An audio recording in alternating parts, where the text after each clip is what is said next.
Olá, você é bem-vindo a mais um de nossos programas na série Histórias que Marcam. Você é bem-vindo a mais um Conexão Getsemane.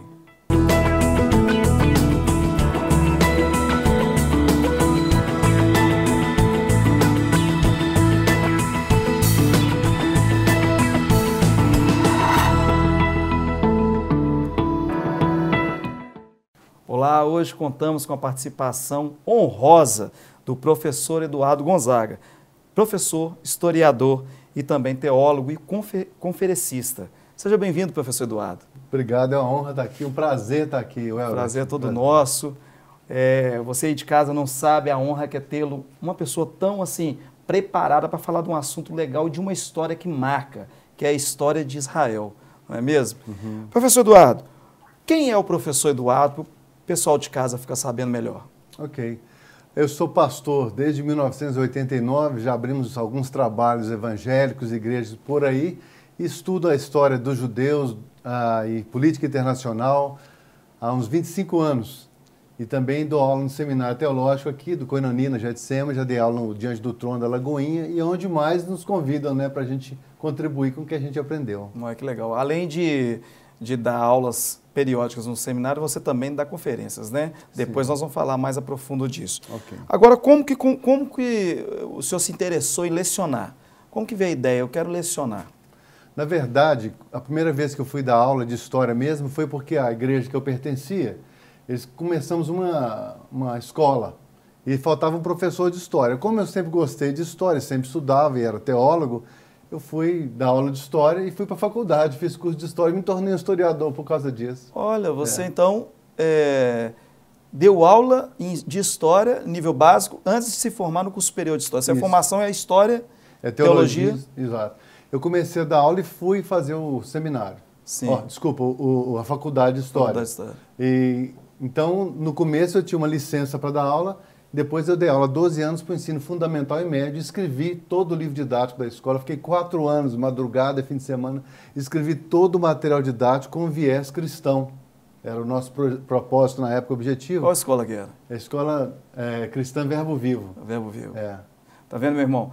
Para você ser um cristão de verdade, ativo, que gera frutos, você tem que se preparar. Não é, professor? Verdade. Aqui hoje nós estamos com uma pessoa que está preparada para te dizer isso. Para gerar frutos na vida cristã, como pregador, evangelista, tem que se preparar. Pastor Jorge sempre fala isso. Vão estudar, gente. Vão, além de fazer o curso de teologia, fazer um curso secular. Verdade. Preparar, porque conhecimento nunca é demais. Agora, como surgiu a história de querer lecionar sobre Israel? Ok. Como eu estou contando, eu comecei a dar aula de história e fui fazer a faculdade. Ao fazer a faculdade, eu notava que faltava alguma coisa sobre o que aconteceu com os judeus. Então, eu já tinha feito teologia, né, os 4 anos de seminário teológico, e sempre estudava. E eu comprei esse livro, não sei se a câmera vai conseguir mostrar direitinho, há 27 anos atrás, de 2 rabinos aqui em Belo Horizonte. Raridade. E esses dois, Davi Goldenberg e John Hanner, eram grandes... Para cima, gente. Eles estão me ensinando aqui, tá? Como é que faz? Pode ficar à vontade. Então, grandes historiadores ingleses. Eu comprei e comecei a ler. E comecei a procurar literatura... Vou tirar daqui para vocês me verem, né? E comecei a procurar no Brasil literatura e não tinha. Hoje você tem um Google, você tem alguma coisa, mas não tinha nada. E eu comecei a ver essa lacuna. E comprei outros livros e praticamente eu li tudo que tem em português no Brasil sobre o assunto. Porque não tinha, né? Só tinha literatura em inglês, né? Só em inglês. Como, por exemplo, Paul Johnson, é uma edição esgotada, é o melhor que eu já vi traduzido para o português, um historiador inglês. Esse livro também é edição esgotada. Esgotada, já tentaram achar aí. Os judeus e o judaísmo, ele é edição esgotada, você não encontra ele para comprar. Não encontra, gente, não encontra. Por isso, nós vamos falar no final, eu escrevi um livro simples, pode mostrar de uma vez? Claro, pode mostrar. Escrevi esse livro simples, que é o tema do nosso projeto. Por que Israel incomoda tanto o mundo? A gente se propõe a responder isso, que é uma caminhada da história dos judeus dos dias de Jesus para cá. Inclusive, meu irmão, para você que já ficou triste porque o livro está esgotado, depois nós vamos passar o contato do Eduardo Gonzaga para que você chame ele para fazer uma conferência na sua igreja, porque é muito importante que o povo de Deus tenha conhecimento sobre Israel, né? Algumas perguntas básicas nós vamos fazer aqui, mas a profundo é com a conferência do pastor Eduardo Gonzaga. Pastor, por que é necessário, já que a gente já deu essa introdução tão maravilhosa, por que é necessário conhecer Israel? Ok. Gente, na verdade, a história dos judeus, da diáspora romana, né, dos 2000 anos para cá, quando eles ficaram espalhados pelo mundo, é simplesmente fabulosa e completamente bíblica. A Bíblia são, para você ter ideia que está nos assistindo, 28% da Bíblia são profecias. As 312 profecias que falaram a respeito de Jesus no Velho Testamento, todas se cumpriram. E muitas delas vão se cumprir no final, Apocalipse, a gente sabe disso, no final dos tempos, mas muitas se cumpriram a respeito do povo judeu. Desde Deuteronômio capítulo 4 até o final do Velho Testamento falava sobre Israel ficar expulso de casa, 2000 anos sendo perseguidos pelo mundo e um dia voltar para casa. E o carinho, o cuidado de Deus com essa nação é espetacular. E tá vendo? E às vezes a gente vai, é arguído, você como pastor, como líder, como evangelista, até como um representante de Cristo, que é o cristão, você é arguído sobre Israel. O que é Israel para você? E a pessoa não sabe responder. Por isso que é importante que a pessoa procure entender, procure estudar, procure ler o livro. O livro chama-se Por que Israel Incomoda Tanto o Mundo? Agora, professor, quem somos nós, os evangélicos, nesse contexto bíblico de Israel? Dá para você dar um resumo disso? Porque eu não sou judeu. Ok, tentar entender a sua pergunta. O senhor não é judeu. Então, eu sou cristão. O que eu sou nesse contexto? No contexto de Israel? Eu sou o quê? O leigo? Quem sou eu? A Bíblia fala muito sobre o gentio, quer dizer, o não-judeu, né? Você vê algumas vezes no Novo Testamento se referindo aos não-judeus como gentios. Aquele episódio de Pedro, por exemplo, que não queria levar o evangelho e Deus mandou o lençol com os animais, falou, mata, come, mostrando que o evangelho também era para os gentios. Paulo chegou a dizer isso, né? Que Deus o chamou como um missionário, um evangelista para os gentios. Então, nós não-judeus, vamos dizer dessa forma, nós não participamos da história de Israel como uma nação descendente de Abraão. Eu vou ampliar um pouquinho minha resposta. Quando a gente estuda no Velho Testamento, no Novo Testamento, sobre a descendência de Abraão, nós vemos lá, primeiramente, Welbert, a descendência física de Abraão, que são os judeus. Jesus era judeu, a igreja veio dos judeus. Romanos 9 diz que a salvação vem dos judeus, porque era o depositário até que o Messias, o Filho de Deus, nosso Jesus, viesse. Então, a história dos judeus perpetuou nos anais da história da humanidade, sem que a humanidade compreendesse e visse o que acontecia com os judeus. Então, eu estou fugindo um pouquinho da sua pergunta aqui, porque fiquei na vontade de contar isso. Não, mas pode contar. O que acontece hoje, por exemplo, eu tive 11 vezes nos Estados Unidos, já conversei com o europeu, já estive em Israel. Tanto na Europa como nos Estados Unidos se conhece um pouco mais sobre a história do judeu, mas aqui no Brasil o desconhecimento é muito grande. Esse assunto não é estudado em nenhuma faculdade de história ou teologia em todo o nosso país. E é necessário, né? Porque para se posicionar como gentio, você tem que saber também quem é o judeu. O assunto está esquentando, você já percebeu que é bem complexo, o nosso tempo é até bem limitado para que a gente possa passar as informações corretas e mais profundas, mas nós vamos continuar no próximo bloco com mais um pouquinho de por que Israel incomoda tanto o mundo. Deus o abençoe e continue aí no Conexão Getsemane.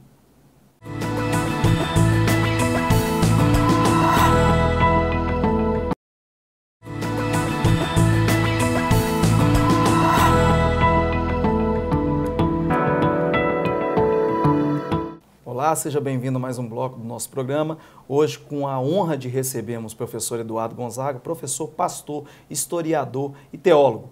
Agora, fica a dúvida de muita gente, o assunto hoje é sobre Israel. Muita gente fica querendo saber, Israel, e no bloco anterior, né, professor, nós falamos sobre a nossa posição como gentios. E aí fica, poxa, eu quero ser judeu. Agora vem a pergunta-chave e polêmica desse assunto. O senhor é a favor, pode falar com o pessoal de casa, de judaizar a igreja? A proposta desse livro, Por que Israel Incomoda Tanto o Mundo, é judaizar a igreja? Por exemplo, eu vejo alguns líderes cristãos, evangélicos, que utilizam os símbolos judaicos.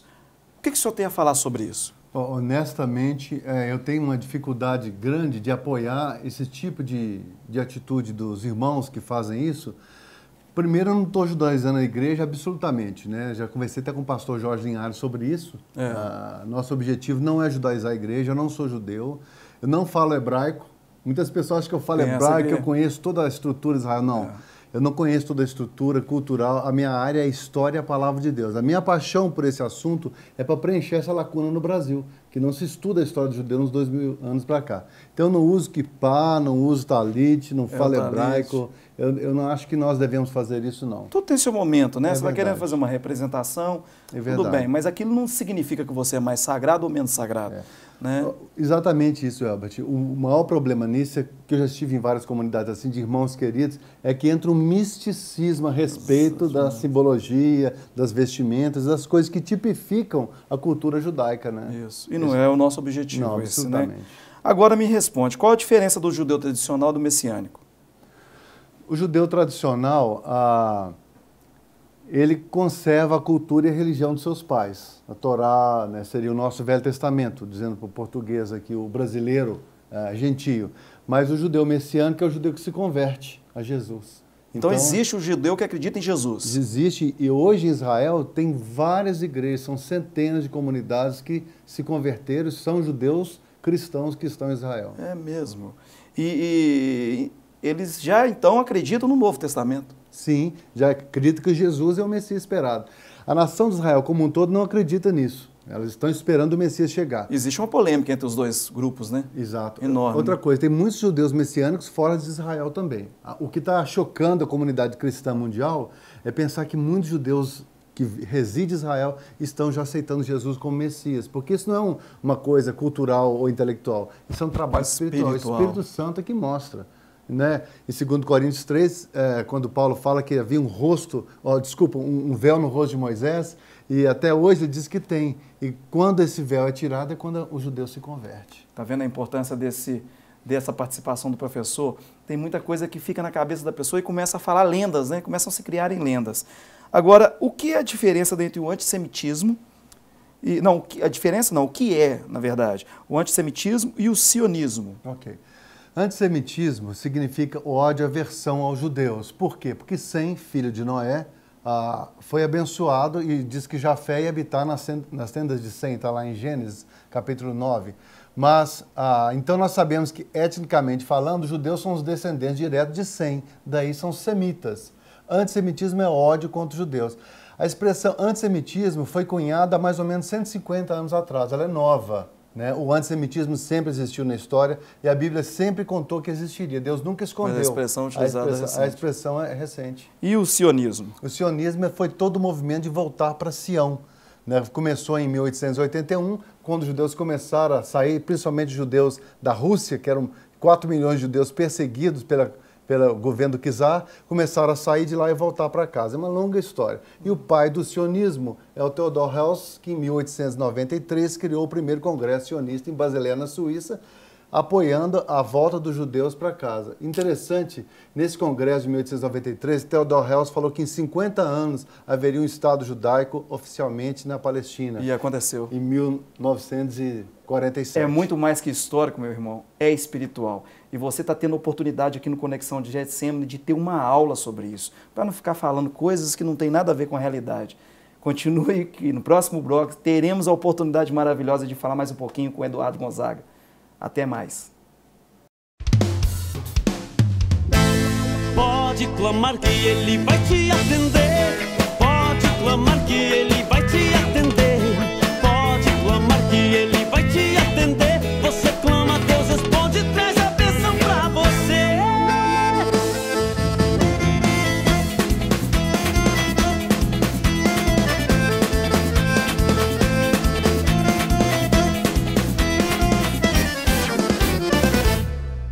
Você sabe que o Deus que você serve, Ele se preocupa com você. Ele quer só escutar a sua voz fazendo uma oração e Ele vem te atender. Você sabe que o Deus que você serve, Ele se preocupa com você. Ele quer só escutar a sua voz fazendo uma oração e Ele vem te atender. Ele quer só escutar a sua voz fazendo uma oração e Ele vem te atender.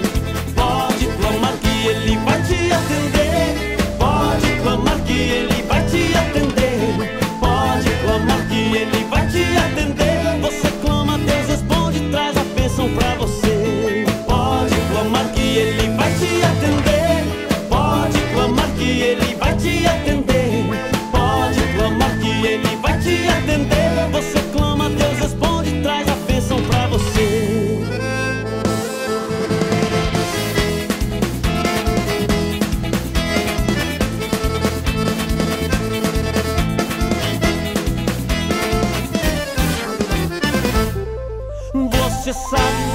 Deus que você serve, Ele se preocupa com você. Ele quer só escutar a sua voz fazendo uma oração, e Ele vem te atender.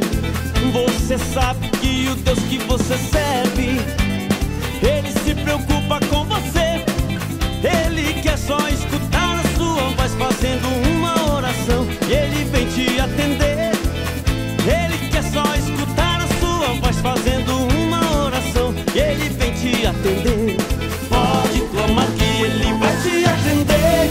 Pode clamar que Ele vai te atender.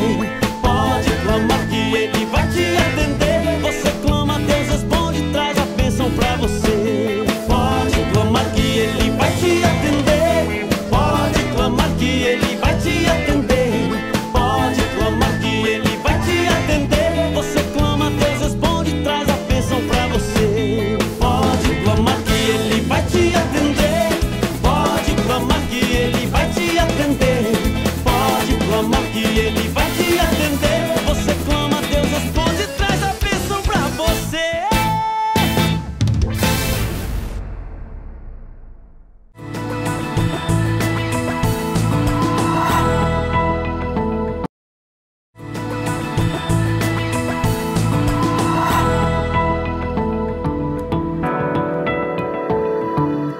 Olá, você é bem-vindo a mais um bloco. Hoje nós estamos tendo uma aula de história sobre Israel e, além de uma aula de história, uma aula espiritual, porque nós estamos estudando não só por que Israel existe e etc. e tal, mas a parte espiritual da existência de Israel, né, professor? Professor, existe realmente uma promessa sobre este povo? Sim, sem dúvida. Porque todo mundo fala, tem uma promessa sobre Israel, existe uma promessa de vitória sobre Israel. Olha, é difícil responder essa pergunta rapidinho, mas nós temos que fazer, né? Então, começa, por exemplo, em Deuteronômio capítulo 4, quando Deus havia falado com Israel: vocês vão ser espalhados quando vocês me desobedecerem na terra que eu estou te levando, a terra prometida a Abraão, os patriarcas. E os judeus, de fato, ficaram 19 séculos espalhados de casa. Desde 2000 anos, né? Do ano 70 depois de Cristo até o Estado formado mesmo em 1948. Então, por exemplo, quando você lê o livro de Isaías, todos os 66 capítulos de Isaías, você vê, assim, vou te dizer, 90% do livro de Isaías é Deus falando sobre isso, quando Israel ia ficar espalhado e voltar para casa. O livro de Isaías, gente, é um dos livros mais maravilhosos sobre esse tema, junto com Deuteronômio e Jeremias, claro. Professor, o que Hitler falou sobre o racismo e a sua necessidade? Okay. Porque nos bastidores a gente já conversou e você me falou sobre isso, né? Okay. Porque às vezes a pessoa quer entender por que Hitler, o que ele falava sobre isso. Okay. Eu vou ler um trechozinho que está no nosso livro, que é tirado do livro do Hitler, quando ele escreveu em 1923, Mein Kampf, quer dizer, Minha Luta. E ele fala assim, só esse trechozinho: o homem que desconhece e menospreza as leis raciais impede a marcha triunfal da melhor das raças, o povo ariano, dizia ele. Com isso, estreitando também a condição primordial de todo o progresso humano. Quer dizer que o Hitler falou no livro dele que quem se opusesse ao entendimento das raças estava se opondo à evolução do ser humano. Ou seja, era atrasado. E, ao mesmo tempo, no partido nazista, um dos pontos principais do programa de partido do governo alemão, que chegou ao poder em 1933 com 44% do voto do povo alemão, sabendo que o objetivo principal de Hitler era esse. E um dos pontos do partido nazista é o seguinte: somente os membros do povo podem ser cidadãos do Estado nazista, do Terceiro Reich. Só pode ser membro do povo aquele que possui sangue alemão, sem consideração de credo. E ele termina dizendo: nenhum judeu, portanto, pode ser membro do povo alemão. Então, para Hitler e para os arianos, o judeu tinha que ser exterminado da terra. Ele dizia a coisa é espiritual, né? O nazismo é espiritual. Ele dizia que Ário veio e povoou a terra e tinha um povo mau infiltrado, que eram os judeus. E tinha que exterminar todos os judeus para a humanidade um dia deixar de ser má. Então você vê que ele era bem a favor da destruição e foi uma ferramenta do inimigo tentando fazer isso. E às vezes assim, sob a permissão de Deus, né? Verdade. Agora, como cristão, o que eu tenho que fazer por Israel? A Bíblia diz para nós orarmos por Israel e para apoiarmos Israel. Nós, como igreja, não conseguimos fazer nada fisicamente falando, politicamente ou militarmente, a respeito de hoje, a existência de Israel no Oriente Médio, com tudo que está acontecendo. E saiba você que, biblicamente, as coisas vão se acirrar muito lá contra os judeus. Zacarias 12, versos 2, 3, 4, diz que todas as nações vão se levantar contra Israel. A tendência é piorar. A tendência é piorar, sem dúvida. Até então o você final. já está começando a observar, porque às vezes a pessoa fica assim... Ficou vendo lá os palestinos lutando contra Israel e, tadinho dos palestinos, mas não procura entender o contexto espiritual dessa situação, né? Jeremias 31, 10, especificamente falando, Jeremias 31 está narrando a volta dos judeus para casa, o movimento sionista, a volta para Sião. E no verso 10 diz assim, Deus fala assim, depois você confere em casa, Jeremias 31, 10, Deus fala, quando eu trouxer vocês de volta de todas as nações que eu te espalhei, eu vou te colocar novamente na sua terra e eu mesmo serei o pastor do povo. Quer dizer, ninguém pode lutar contra Israel e vencer, porque Deus que colocou Israel. Então a invencibilidade dele não é mística, é real. É real. E nós, como igreja, não devemos apoiar o contrário, não devemos ser antissemita ou achar que Deus não vai executar tudo que falou sobre Israel. Como sempre, meu querido pastor, professor, que foi uma aula que você teve a oportunidade de ter, nós finalizamos com uma palavra. A palavra hoje, ela se encontra em Filipenses 3, a partir do versículo 12 ao versículo 15. Não que eu já tenha obtido tudo isso ou tenha sido aperfeiçoado, mas prossigo para alcançá-lo, pois para isso também fui alcançado por Cristo Jesus. Irmãos, não penso que eu mesmo já o tenha alcançado, mas uma coisa faço, esquecendo-me das coisas que ficaram para trás e avançando para as que estão adiante. Prossigo para o alvo, a fim de alcançar e ganhar o prêmio do chamado celestial de Deus em Cristo Jesus. Todos nós que alcançamos a maturidade devemos ver as coisas dessa forma. E se, em algum aspecto, vocês pensam de modo diferente, isso também Deus lhes esclarecerá. Ou seja, você vê essa história riquíssima do povo de Israel, da perseguição. Quantas vezes você, como representante cristão, de Cristo aqui na terra, um dos gentios, tem passado por lutas, aflições, gente querendo te desanimar, projetos maravilhosos que às vezes são apagados, o inimigo não deixa aparecer, e você pensa em desistir. Paulo, quando escreveu essa carta aos Filipenses, ele estava descrevendo isso. Continue firme, para o alvo, tentando alcançar aquilo que Deus tem para você. Tentando não, né, pastor? Buscando e alcançando aquilo que Deus tem para você. Pastor Eduardo, eu sou Getsemane, e você? Também. Também Getsemane. Continue aí na TV Jet e até o próximo programa. Se você perdeu algum bloco, no YouTube, sempre Conexão Getsemane.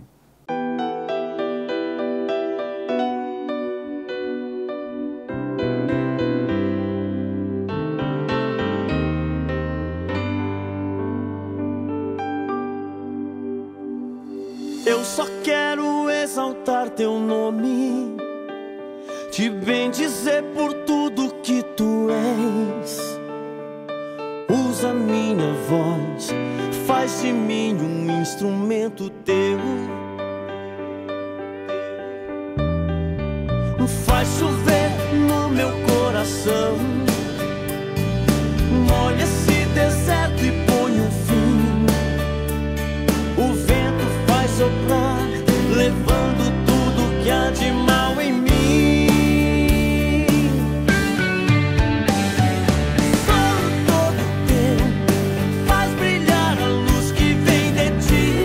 Em